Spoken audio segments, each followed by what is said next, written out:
Hi friends, నేను మీ గౌరీరా. మనం ఈరోజు చేపలు ఎలా క్లీన్ చేసుకోవాలో చూద్దాం ఫ్రెండ్స్. చూడండి, చేపలు ఒక కళాయిలో వేసుకొని దానిలో వాటర్ వేసుకోవాలి ఫ్రెండ్స్. ఎందుకంటే చేపలు పలుసు ఉంటుంది కదా ఫ్రెండ్స్. ఒకవేళ పలుసు ఉన్న చేపలు అయితే వాటర్ వేసుకొని నీటిలో నానబెట్టుకోవాలి ఫ్రెండ్స్. అలా నీటిలో నానబెట్టుకొని పులుసు తీసుకుంటే పులుసు ఈజీగా వస్తుంది ఫ్రెండ్స్. చేపకు చుట్టుపక్కల ఉన్న కొమ్మలన్నీ కోసేయాలి ఫ్రెండ్స్. కోసేసాక చిన్న చేపలు అయితే చేతితో పులుసు ఇలా తీసేసిన వచ్చేస్తుంది ఫ్రెండ్స్.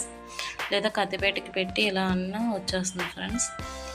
చేపలు అలా తీసేసి పైన చెంపలు రెండు తీసేసి బుర్ర ఉంచుకునే వాళ్ళు అంటే తలకాయ అదే బుర్ర ఉంచుకుంటారు ఫ్రెండ్స్. లేదు మాకు ఇష్టం ఉండదు అనుకునే వాళ్ళు దాన్ని కట్ చేసి పక్కన పెట్టేసుకోండి ఫ్రెండ్స్.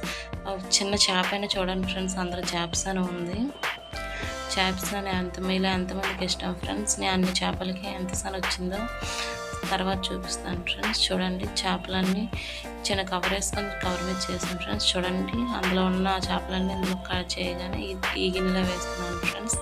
మొత్తం క్లీన్గా ఎత్తేసి కవర్లో వేసి చెత్తంతా బయటపడేసాను ఫ్రెండ్స్. చేపలు వాటర్లో వేసి నీట్గా కడుక్కుంటున్నాను ఫ్రెండ్స్.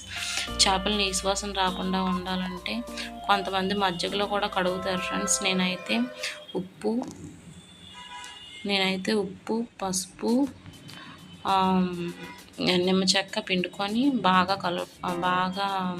కడుక్కున్నాను ఫ్రెండ్స్. ఒక 3-4 టైమ్స్ బాగా నీట్గా కడుక్కొని అలా చుట్టూ ఇలా గురిపి బాగా కడగాలి ఫ్రెండ్స్. అలా కడుక్కొని చేపసన్ కూడా తీసుకొని దాన్ని డైరెక్ట్గా వాటర్ వస్తే అది పిండి అయిపోతుంది కదా ఫ్రెండ్స్. అందుకని చేతితో కొంచెం వాటర్ వేసుకొని దాన్ని లైట్గా కడిగాను ఫ్రెండ్స్. చేపల్లో ఒక్కోటి తీసి మళ్ళీ ఏమైనా పులుసు ఉందేమో అని చూసి ఒకటి బాగా నీట్గా కడిగాను ఫ్రెండ్స్. చూడండి, చాలా నీట్గా కడిగాను. అలా 3-4 టైమ్స్ వాష్ కూడా చేశాను ఫ్రెండ్స్. నీట్గా అయిపోయింది కడగడం కూడా. కడిగాక సైన్ పెట్టుకున్నాను. ఆ చేపస్ అని చూడండి ఫ్రెండ్స్, అన్ని చేపలకి అదిగో అంత వచ్చింది.